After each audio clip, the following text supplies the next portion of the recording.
వైఫల్యంగా చూడాలా? ఇది జగన్ మార్క్ కి గత 5 ఏళ్ల పాలనకి ఇక్కడ చిన్న లాజికల్ పాయింట్ చూడండి.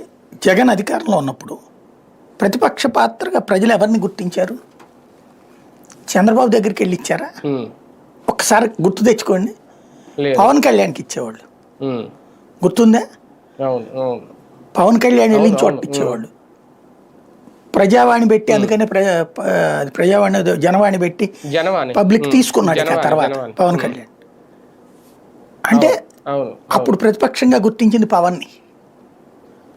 ఇవాళ రోజున చంద్రబాబు గారు చేస్తున్న రాజకీయ తప్పు, నేను ఆ మొక్క అంటున్నా, రాజకీయ తప్పు. ఎదుటి వ్యూహం, ఎదుటి వాడికి అవకాశం ఆయన ఇస్తున్నారు.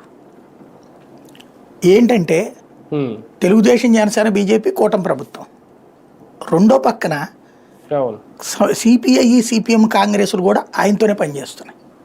వాస్తవంగా బీజేపీకి సైద్ధాంతిక శత్రువులు, జనసేనకు కూడా శత్రువులు కమ్యూనిస్టులు. ఎందుకు ఒకప్పుడు జనసేన చేతిలో మోసపోయామని మండిపడేవాళ్ళు కదా.